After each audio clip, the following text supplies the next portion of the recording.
Hello les amis, aujourd'hui nous allons parler d'un sujet que tout le monde a déjà entendu parler, mais qui ne savent pas exactement ce que c'est en général, la hernie discale. Avant d'expliquer, je vais reprendre globalement ce que vous pourrez entendre sur le sujet. J'ai soulevé un objet lourd et je me suis fait ça. Je me suis fait ça en faisant les travaux à la maison. Je veux que vous compreniez exactement ce qu'il en est. Déjà, une hernie, ce n'est pas le nom de la pathologie. Il faut l'accompagner de quel type elle est. Nous parlerons ici de la hernie discale.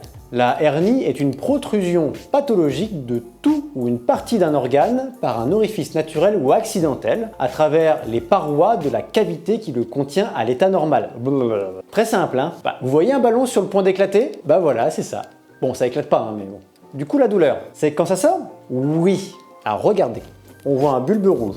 Et en jaune, c'est une racine nerveuse. Dans cette position, la hernie va donc appuyer sur la racine nerveuse et un nerf, il est sensible et envoie donc un message de douleur lorsqu'il est comprimé. D'ailleurs, la hernie discale, c'est une hernie d'un disque intervertébral. C'est ce qu'il y a entre les vertèbres, les petits trucs transparents là. Mais du coup, ça veut dire aussi qu'une hernie peut possiblement se former sur tous les disques.